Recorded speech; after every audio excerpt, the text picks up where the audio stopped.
Hi, hello guys. For today's video ay papunta nga kami ng Lamao Limay. Pero dahil nga wala pa yung mga kasama namin, naantay pa namin ay magkape-kape muna kami dito sa may Orion, Bataan. At eto nga ang in-order namin sa akin hot at kay Pukirat ay cold. Maya-maya nga hindi pa nga namin tapos inumin yung kaming mga kape ay dumating na agad yung mga kasama namin. Kaya nga sabi ko ay iwanan na nga namin since medyo malayo nga ang aming pupuntahan. Fast forward na nga, di ko na nakuwanan yung aming paglalakbay. And for today's video ay nandito nga tayo ngayon sa Lamao Limay, Bataan. Dahil ngayon lang naman ang gaganapin yung kanilang Ginoong Lamao 2024. Since parang mag 9 PM na nga kami nung nakarating kami dyan, kaya naman hindi na namin naumpisahan yung kanilang mga costume at ito na lang yung inabot namin. Parang second to the last na yan, tsaka yung last number na lang yung inabutan namin sa festival costume. Sayang, ito pa naman yung talagang pinakamagandang inaabangan ko. Wala naman kaming kilalang candidates, kaya lang gusto lang namin talaga manood since nakakamiss na manood ng mga event tuwing magpe-fiesta. After nga ng costume category ay narapan naman ng mga candidates yung kanilang summer wear. O diba, ayoko na nga mag-comment at ayoko na mag-judge.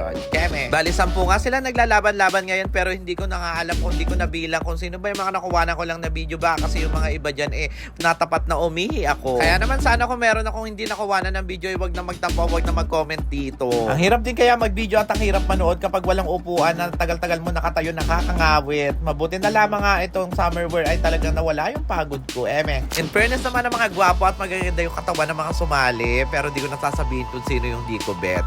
So sobrang gwapo nga ng mga candidate ay naku, napahanap tuloy ako ng CR para makapagbayis.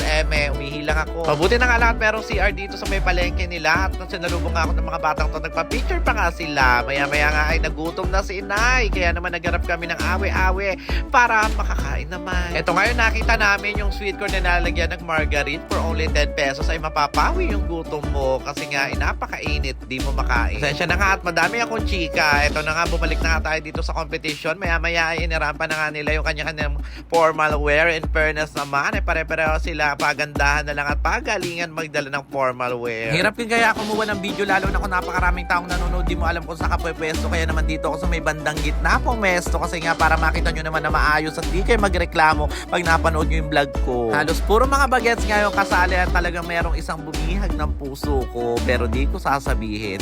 After nila rumampa sa mga formal wear ay nag-awarding na nga ng mga special awards at in-awardan. In fairness naman lahat sila merong award pero baka scripted lang. Kaya nga habang nag-awarding sila dyan ng special award ay sumaglit muna kami dahil nagugutom na talaga ako. Naalala ko hindi pa pala ako nagdi-dinner. Dito nga ulit kami kumain. Nalimutan ko yung pangalan nito. Order lang ako dyan na madaling lutuin para mabilis nga makakain at makabalik ka agad kami para di kayo magreklamo. Pagkatapos nga namin kumain ng ilang subo ay naku, wala ng keme-keme pa. Bumalag na nga kami papunta ng court dyan. Kaya so nang magkaroon ng appendix, dead man. Pagbalik nga namin ng court ay nagsisimula na pala yung kanilang question and answer portion. Lahat nga pala sila dyan ay tatanungin. Kaya naman itong sa akla, akala mo baklang labanderang pagod.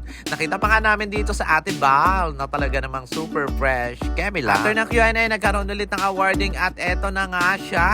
Hakot award siya. Lahat ay inuwi niya na nga. Kulang na lang iuwi niya yung mic at sound system. After nga ng awarding ay pumili naman ng top 5 at another set of Q&A naman sa top 5 natin. Sobrang dadali lang nga ng tanong nila kaya naman ako'y nagsasayaw na lang dito dahil alam ko na mga sagot sa tanong nila. Eto na nga maya-maya in-announce na nga ang winner. 2024 candidate number Ginoong 7.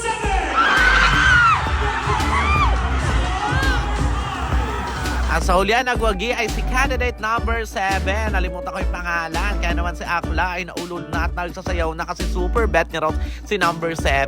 Ganon. Halos magta 12 AM na nga natapos at iyan siya yung nag-title. In fairness naman ay talagang deserving siya at mahusay, magaling, malinis, mabango, ewan lang. Kaya naman wala ng patumpik-tumpik pat. Eto na nga, pauwi na nga kami. Ingat sa amin. Yun lang muna for today's video. Bye!